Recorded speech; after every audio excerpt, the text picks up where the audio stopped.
Welcome hunters. In this video I'll give you a quick overview of the fight with Zoh Shia, the rewards you can get, and when you finally defeat Zoh Shia.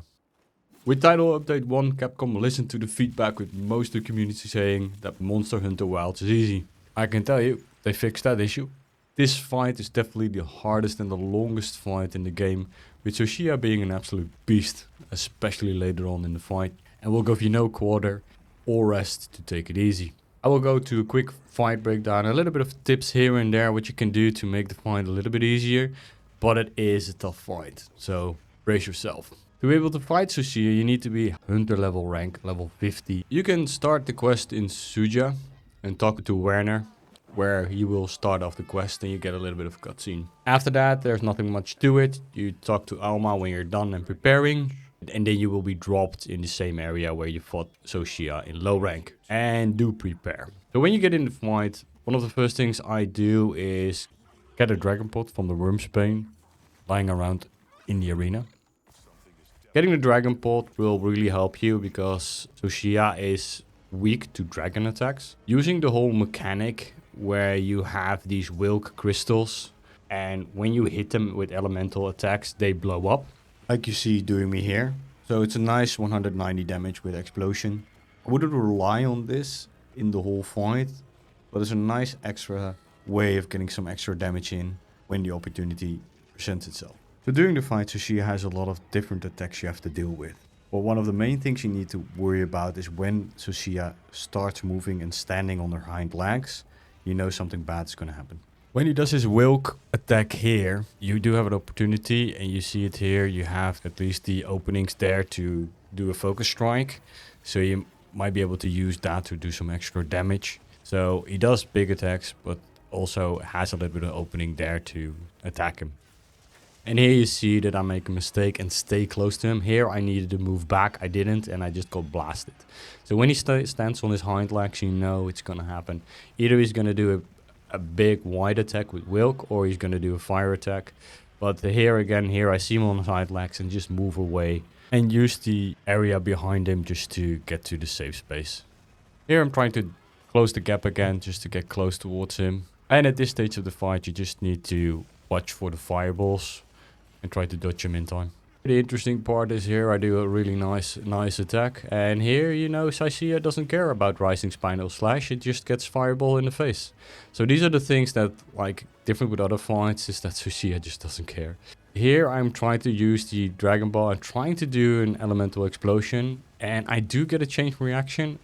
Sadly, Zoh Shia was not there to actually get hit. It was a bit bad timing, but this is a way to use the environment in your advantage. Here you see I'm a little bit lucky as well, because I get in the middle and I'm in between the Will crystals and not get hit.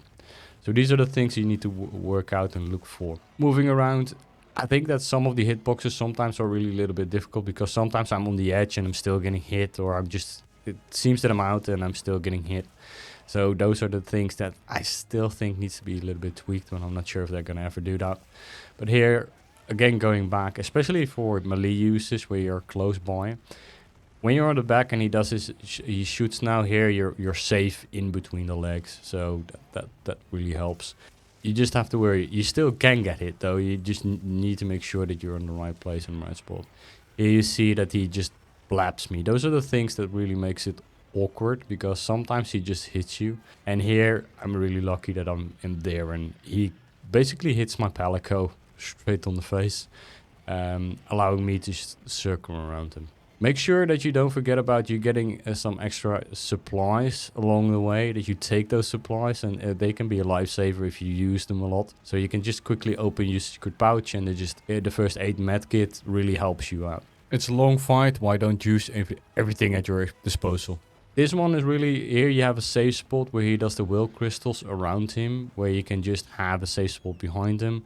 And here I waited too long, I could already attack him, but yeah, it is how it is. And you have that safe spot. Basically, when you are further in towards the overall fight and you're damaging and you're getting a little bit towards stage 2, stage 3, I'm calling it, he gets way more aggressive. And here you have the Jindahad run towards you, which you sometimes can dodge, but sometimes he moves direction slightly and then still hits you. which is really annoying.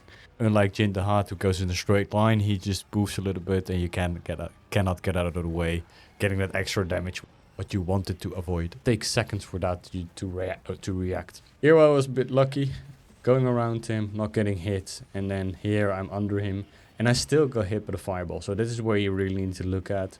Luckily I got an iframe there where I didn't get hit. As an insect glaive player, here I was a little bit struggling because I couldn't get my red extract for quite a while, which really hampered my way to damage him. So insect glaive players would relate.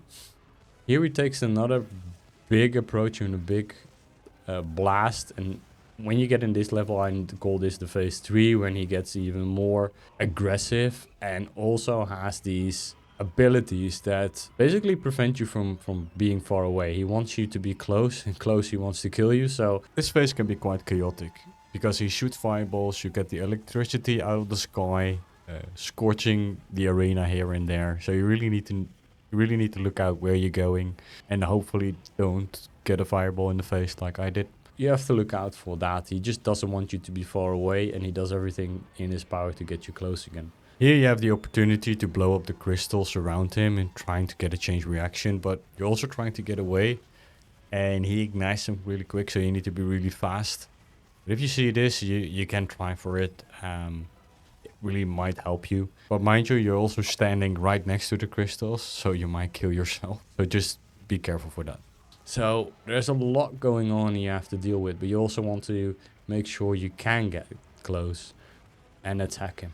And he's just moving around. It's really a hard fight. It's nothing that I have encountered in the game before. Gormagala can be quite annoying, but this is just something else. Going here, going close into him, trying to stay close, and then he just blasts me twice, which is so annoying. And this is what can kill you really easily. I just barely survive here, and these are the things that you really need to look out for. I almost got carted by that hit, right? So this is really for if you don't have enough defense, that definitely would have carted you. But I finally got him.